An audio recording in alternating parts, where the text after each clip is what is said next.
नमस्कार दोस्तों, स्वागत है आपका हेलमेट कंप्यूटर इंस्टीट्यूट के यूट्यूब चैनल पर। दोस्तों, आज एक और नया वीडियो आप सभी के सामने प्रस्तुत है।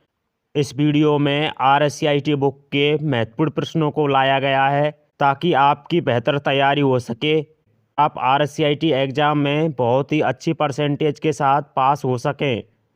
चलिए बिना टाइम बर्बाद किए हुए सेशन को स्टार्ट करते हैं। क्वेश्चन नंबर 1 आपके सामने प्रस्तुत है। कंप्यूटर का जन्मदाता किसे कहा जाता है? ऑप्शन दिए गए हैं। ए रे टॉम्सलिन को, बी चार्ल्स बेबेज को, सी एम थॉमस को, डी इनमें से कोई नहीं। आंसर करेंगे तो इस क्वेश्चन का करेक्ट आंसर हो जाएगा ऑप्शन बी, चार्ल्स बेबेज को। कंप्यूटर का जन्मदाता चार्ल्स बेबेज को कहा जाता है, इसलिए इस क्वेश्चन का करेक्ट आंसर ऑप्शन बी हो जाएगा। क्वेश्चन नंबर 2 आपकी स्क्रीन के सामने है। निम्न में से कौन एक वैध मेमोरी यूनिट नहीं है? ऑप्शन दिए गए हैं। ए KB, बी GB, सी MB, डी PSL। आंसर करेंगे तो इस क्वेश्चन का करेक्ट आंसर हो जाएगा ऑप्शन डी, PSL।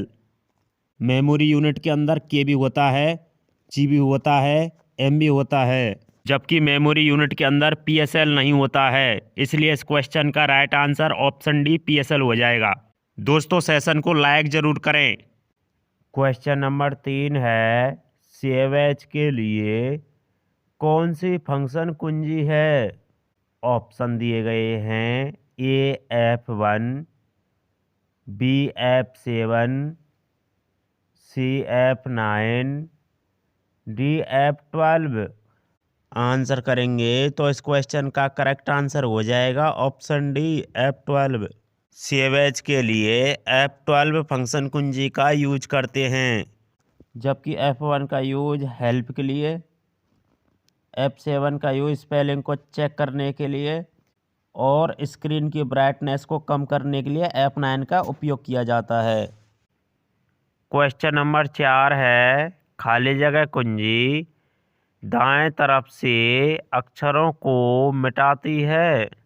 ऑप्शन दिए गए हैं। ए टैब, बी डिलीट, सी बैकस्पेस, डी शिफ्ट। आंसर करेंगे तो इस क्वेश्चन का सही उत्तर हो जाएगा option B, delete.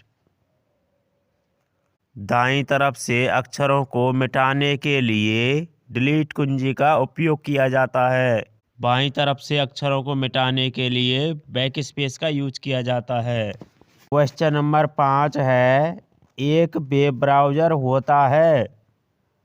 Option A system software, option B application software, option C A और बी दोनों, ऑप्शन डी इनमें से कोई नहीं। तो इस क्वेश्चन का करेक्ट आंसर हो जाएगा option B, application software. Web browser application software के अंदर आता है। क्वेश्चन नंबर 6वां है। निम्न में से किस विकल्प में इनपुट डिवाइस है? ऑप्शन दिए गए हैं। ए वेब कैमरा, बी स्कैनर, सी कीबोर्ड, डी ऊपर के सभी।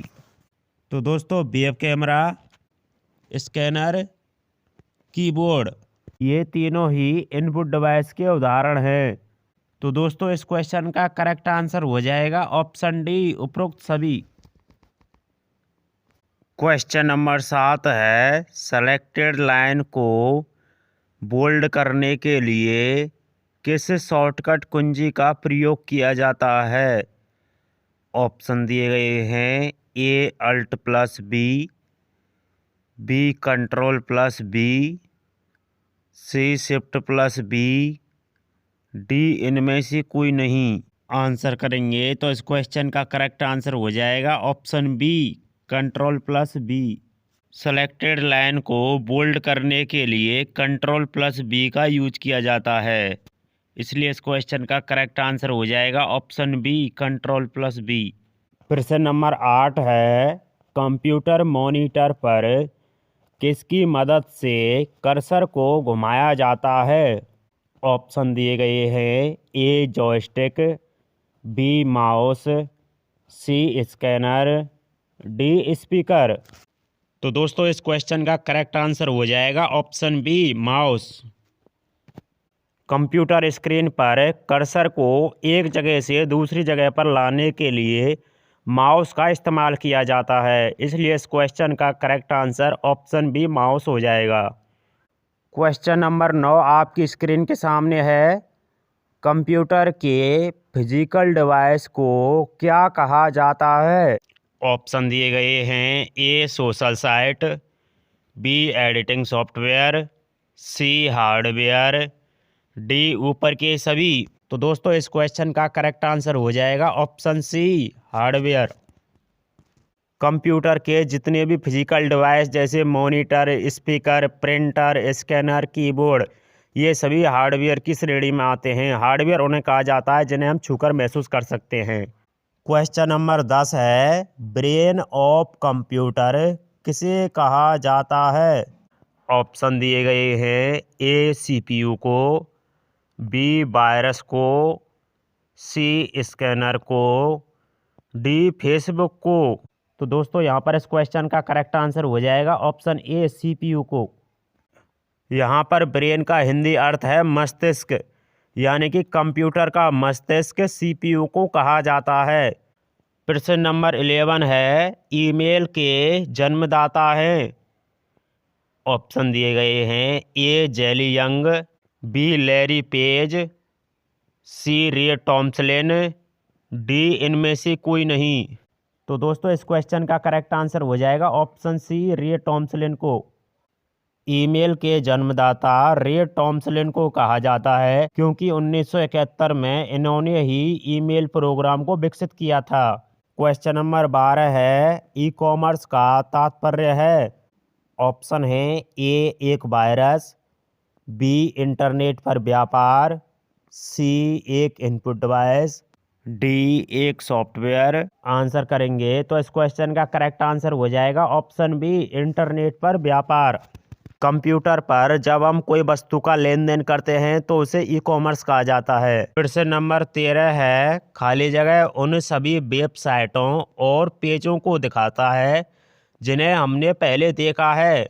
ऑप्शन दिए गए हैं A status bar, B task bar, C history, D उपरोक्त सभी।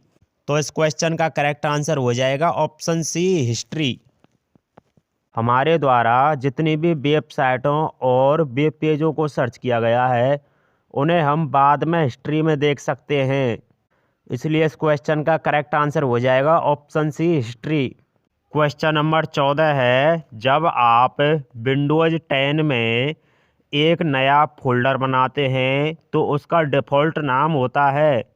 ऑप्शन दिए गए हैं A my folder, B new folder, C folder, D सब फोल्डर।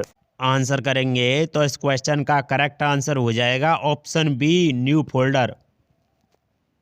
जब भी हम कोई कंप्यूटर में नया फोल्डर बनाते हैं तो वह ऑटोमेटिक न्यू फोल्डर नाम के साथ सेव हो जाता है। क्वेश्चन नंबर 15 है, निम्न में से कौन सी जानकारी आधार कार्ड से संबंधित नहीं है? ऑप्शन दिए गए हैं ए व्यक्ति का नाम, B mobile number, C iris scan, D PNR number.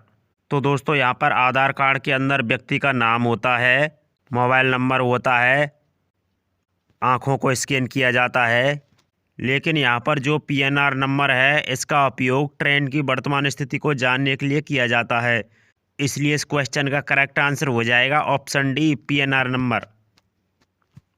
देखते हैं क्वेश्चन नंबर 16, निम्न में से कौन सा हार्डवेयर डिवाइस नहीं है? ऑप्शन दिए गए हैं A printer, B monitor, C speaker, D Mozilla Firefox. Answer करेंगे तो इस क्वेश्चन का करेक्ट आंसर हो जाएगा option D Mozilla Firefox. Mozilla Firefox कोई हार्डवेयर डिवाइस नहीं होती है। मोजिला फायरफॉक्स एक वेब ब्राउज़र सॉफ्टवेयर होता है। इसलिए इस क्वेश्चन का right answer option D Mozilla Firefox हो जाएगा। क्वेश्चन नंबर 17 है, कंप्यूटर में डेटा की सबसे छोटी इकाई होती है। ऑप्शन दिए गए हैं, A bit, B byte, C kilobyte, D megabyte. तो दोस्तों इस क्वेश्चन का करेक्ट आंसर हो जाएगा ऑप्शन ए बिट। कंप्यूटर में डेटा की सबसे छोटी इकाई बिट होती है। बिट से बड़ी बाइट, बाइट से बड़ी किलोबाइट और किलोबाइट से बड़ी मेगाबाइट होती है। थैंक यू दोस्तों। अगर सेशन पसंद आया हो तो सेशन को लाइक करें। RSCIT एग्ज़ाम से पहले इसी तरीके की वीडियो पाने के लिए चैनल को सब्सक्राइब करें। Thank you. मिलते हैं अगले सेशन में।